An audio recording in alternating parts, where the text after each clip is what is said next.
ان کو کابینہ میں بھی اگرچہ کہ وہ 56% آبادی تھی مشرقی پاکستان کی، ان کو کیبنٹ میں بھی مکمل اس حساب سے پروپورشن سے جگہ نہیں ملتی تھی. اس چیز کا اعتراف ہوا کہ چلے اردو بھی ہے ہماری قومی زبان اور بنگالی بھی ہے. جنرل یایا اور ان کے ایسوسیٹس تھے، ان کا یہ خیال تھا کہ ہم نے پاور جو ہے وہ شیخ مجیب کو کیسے دے دیں. وہ ایسٹ پاکستان میں انویسٹمنٹ قدرے بہت کم تھی، اور پھر جب 5 ایئر پلانز بنتے تھے تو اس میں ویسٹ پاکستان کی ڈیولپمنٹ کا زیادہ ذکر ہوتا تھا، نہ کہ ایسٹ پاکستان کی. تو یہ آئین سازی کے لیے یہ الیکشن کروائے گئے اور پھر ان کا سبوٹاج کیا گیا، آگے جا کے اس کو پاور کو ٹرانسفر ہی نہیں کیا گیا. سویلین لیڈرز کو الیکٹڈ جو جیتے ہیں الیکشن، ان کو ہم نے پاور نہیں ٹرانسفر کرنی. اس دوران تو obviously historically many things took place، اور ان کا بھی ہمیں ان کی نشاندہی کرنی چاہیے. بالکل بالکل. جگنو صاحبہ، میرے خیال سے یہ آپ نے جو بات کہی ان کی اپنی شناخت اور آئیڈینٹی کی، کلچرل آئیڈینٹی کی، اور ان کے سیاسی حقوق جو تھے، متواتر یہ ہوتا رہا کہ ان کو کابینہ میں بھی اگرچہ کہ وہ 56% آبادی تھی مشرقی پاکستان کی، ان کو کیبنٹ میں بھی مکمل اس حساب سے پروپورشن سے جگہ نہیں ملتی تھی کوئی بھی. اور ایوب خان کے سے پہلے ہی، اگر آپ کو یاد ہوگا، 1 یونٹ بنا دیا گیا تھا 1950. جی ہاں.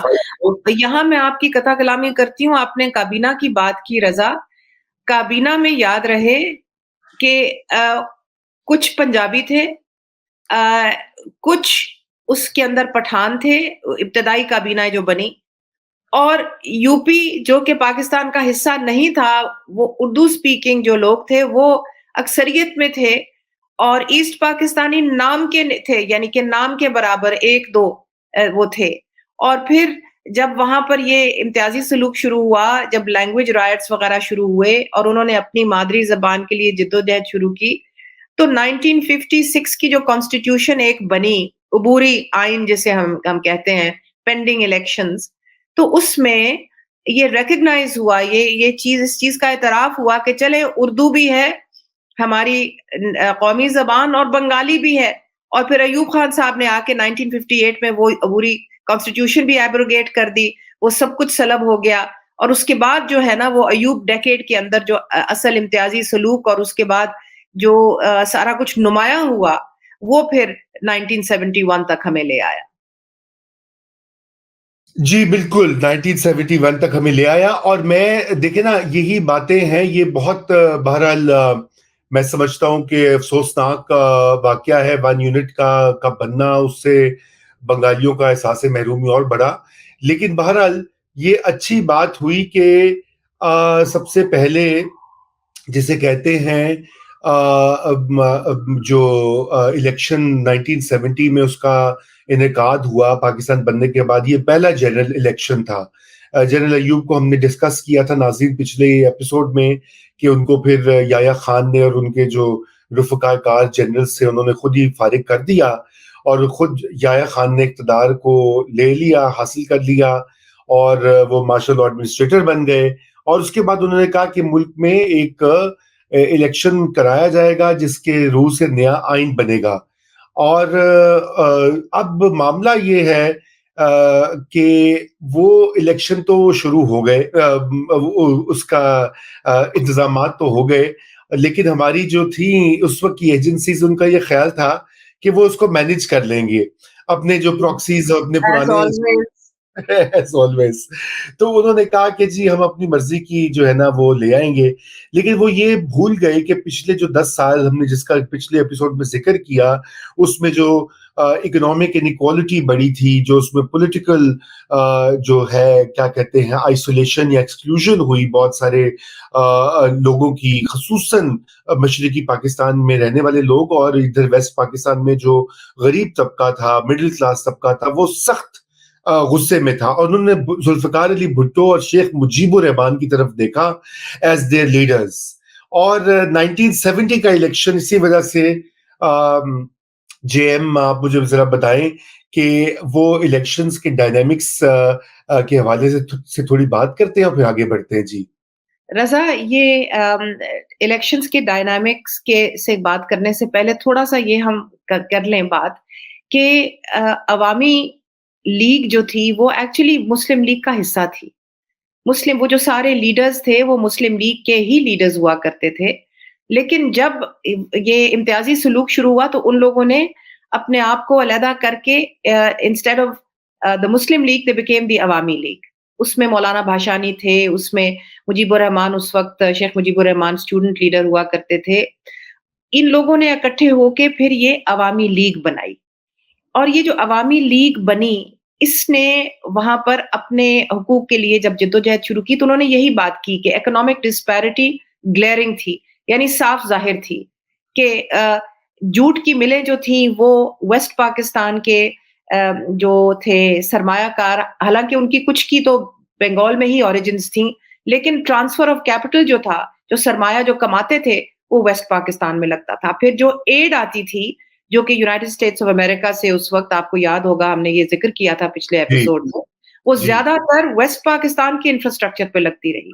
वो ईस्ट पाकिस्तान में इन्वेस्टमेंट कदरें बहुत कम थी। और फिर जब 5 ईयर प्लान्स बनते थे तो उसमें वेस्ट पाकिस्तान की डेवलपमेंट का ज़्यादा ज़िक्र होता था, ना कि ईस्ट पाकिस्तान की। ये सब चीज़ें, फिर सिविल सर्विसेज़ में उनकी उस तरह नुमाइंदगी नहीं थी, फ़ौज में उनकी उस तरह नुमाइंदगी नहीं थी, जिस तरह की एक पॉपुलेशन की होनी चाहिए। और वो वेस्ट पाकिस्तानी से ज़्यादा पढ़े लिखे थे, वहाँ ख़वानदगी ज़्यादा थी ईस्ट जी, पाकिस्तान में, वेस्ट दुरुस्त। पाकिस्तान के मुकाबले में। तो जब इन लोगों ने अवामी लीग के लीडर्स ने जब मिल के अपने 6 पॉइंट्स, बड़े मशहूर ज़माना वो 6 पॉइंट्स कहलाते हैं, जो उन्होंने उसको जब अनाउंस किया कि जी ये हमारे मुतालबात हैं, और उन्होंने कहा कि देखिए 1940 की जो लाहौर रेज़ोल्यूशन है, उसके ऐन मुताबिक हमारे मुतालबात हैं, क्योंकि 40 की जो लाहौर रेज़ोल्यूशन है, that envisages autonomy for the federating units of Pakistan, बिल्कुल। including Punjab, Sindh, Balochistan, Khyber Pakhtunkhwa frontier at that time, and East Pakistan. तो यानी कि autonomy was already envisaged in the 1940 resolution. तो उन्होंने कोई अनोखी ऐसी बात नहीं की, लेकिन ऑफ कोर्स क्योंकि मामलात इतने आगे बढ़ चुके थे, रिजेंटमेंट इतनी बढ़ चुकी थी कि उन्होंने फिर जब वो डिलिनिएट किए अपने 6 नुकात, तो वो फिर बहुत लोगों ने समझा बहुत एक्सट्रीम है। उसमें उन्होंने कहा कि जी हम फेडरेटिंग यूनिट्स होंगे, डिफेंस, खारजी उमूर, सिर्फ 2 सब्जेक्ट्स होंगे जो कि वफाक के पास होने चाहिए। बाकी सब जो हैं वो फेडरेटिंग यूनिट्स के पास इख्तियारात होने चाहिए। अच्छा, उसके बाद उन्होंने कहा कि हमारी जो जो करेंसीज़ हैं, यानी कि जो रुपया है या टका है, उनका टका था, हमारा रुपया, अब उनका टका बना, उस वक़्त तो रुपया ही था, जो सिक्का राइजुल वक़्त था। तो उन्होंने कहा जो हमारा सिक्का है, वो कन्वर्टिबल होगा। Rupee could be converted into taka, taka could be converted into rupee, or East Pakistani rupee and the West Pakistani rupee, vice versa. And this they did, Raza, to stop the flight of capital from East Pakistan to West Pakistan. ये इनका एक बुनियादी मुतालबा था, और उनका ये था कि जो टैक्स रेवेन्यू कलेक्शन है, वो उनका ये मुतालबा था कि वो उनका उसका इख्तियार उनको खुद होना चाहिए। तमाम पाकिस्तान के फेडरेटिंग यूनिट्स को टैक्स कलेक्शन का इख्तियार उनको होना चाहिए, और उसके अलावा इंडिपेंडेंटली ट्रेड भी कर सकें। फेडरेटिंग यूनिट्स इंडिपेंडेंटली दुनिया के साथ ट्रेड भी कर सकें। और फिर जो आखिरी चीज थी जिसके साथ पाकिस्तान वेस्ट पाकिस्तान में बहुत बरहमी हुई, और बहुत ही उस वक्त के हुक्मरानों ने इस चीज का बुरा मनाया। उन्होंने कहा कि जी आप लोग जब 1965 की वॉर हुई, 1965 की जंग हुई, तो उस वक़्त सारी कंसंट्रेशन मगरबी पाकिस्तान की तरफ थी, और ईस्ट पाकिस्तान के बॉर्डर्स जो थे वो टोटली अनडिफेंडेड थे। यहाँ पर आपने फौजें भी तैनात नहीं की, यहाँ पर आपने सोचा भी नहीं कि अगर हिंदुस्तान हम पे हमला कर देता, क्योंकि उस वक़्त ईस्ट पाकिस्तान, वेस्ट पाकिस्तान के साथ एक हिस्सा था ना जी। लेकिन वहाँ पर कोई फौज की तैनाती नहीं हुई, कोई उनको डिफेंस, दे वर कंप्लीटली अनडिफेंडेड। तो उन्होंने कहा कि हमारी अपनी मिलिशिया होनी चाहिए, आपकी अपनी मिलिशिया होनी चाहिए मगरबी पाकिस्तान की, और मशरकी पाकिस्तान की अपनी मिलिशिया होनी चाहिए, ताकि हम अपना तहफ़्फ़ुज़ कर सकें। अब इसके बाद जब ये पॉइंट्स 6 पॉइंट्स का जब अनाउंसमेंट हुई, तो वेस्ट पाकिस्तानीज़ ने कहा कि ये तो सारा कुछ अगरतला में जाके वेस्ट बंगाल में सीख लिख पढ़ के सीख के आए हैं किसी हिंदुस्तानी स्पाई से या किसी हिंदुस्तानी एजेंसी से, तो इनके ऊपर अगरतला कंस्पिरेसी केस वो जो है वो जी, शुरू कर दिया गया। और इसके फिर under the Agartala conspiracy case लीडरान को अरेस्ट कर लिया गया और मुजीबुर रहमान साहब को वेस्ट पाकिस्तान मुंतकिल कर दिया गया जेल में। बिल्कुल, उनको मुंतकिल कर दिया गया और इसी पूरे मामले में हालांकि बाद में ये प्रूव भी हुआ कि ये बहुत सारे केसेस जो हैं शेख मुजीबुर रहमान के खिलाफ बनाए गए। बल्कि बड़ी इंटरेस्टिंग बात, चूंकि अब ये जिक्र हो ही रहा है, कि आखिरी वक्त तक बहुत से लोगों का ये कहना है कि वो पाकिस्तान से अलग नहीं होना चाहते थे।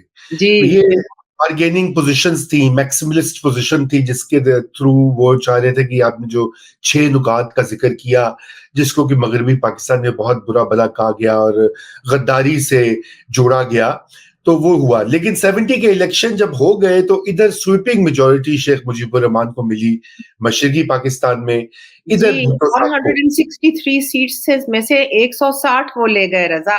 लैंडस्लाइड विक्ट्री, यस, लैंडस्लाइड, बिल्कुल। लैंडस्लाइड। और वहां पर 138 की जो सीट्स थी वेस्ट पाकिस्तान में, वो 88 पीपल्स पार्टी को मिली पंजाब से और सिंध से, और बाकी खैबर पख्तूनख्वा जो उस वक्त का फ्रंटियर था वहां से नेशनल अवामी पार्टी को मिली, लेड बाय खान साहब, वली खान साहब। और जो बलोचिस्तान की पार्टी थी वो Marxist National Awami Party led by Nawab Khair Bakhsh मड़ी, अताउल्लाह मेंगल, उनको मिली। बिल्कुल, उनको ये मिली और ये इस तरह से अब मामला आ गया ट्रांसफर ऑफ पावर का। लेकिन यहाँ पर मगरबी पाकिस्तान में जो उस वक्त जनरल याया और उनके एसोसिएट्स थे, उनका ये ख्याल था कि हमने पावर जो है वो शेख मुजीब को कैसे दे दें। ये तो पहली तो प्रॉब्लम ये है कि ये तो ओपनली कहता है कि इंडिया के साथ ताल्लुकात ठीक करो। तो अब जाहिर बात है, ये तो एक रेड फ्लैग है। जी, आप ये जी, अच्छा, फिर ये ऑटोनॉमी मांग रहे हैं, आपने कहा करेंसी और रिसोर्सेज और वगैरह वगैरह।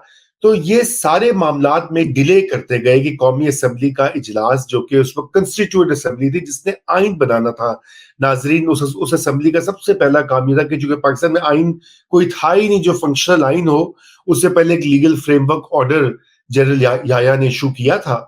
तो ये आइन साजी के लिए ये इलेक्शन करवाए गए और फिर इनका सबोटाज किया गया, आगे आगे जाके इसको पावर को ट्रांसफर ही नहीं किया गया। और ये मैं समझता हूँ जुगनू के ये एक बहुत ही अफसोसनाक रिवायत है कि बिल्कुल। सिविलियन लीडर्स को, इलेक्टेड जो जीते हैं इलेक्शन, उनको हमने पावर नहीं ट्रांसफर करनी। जी।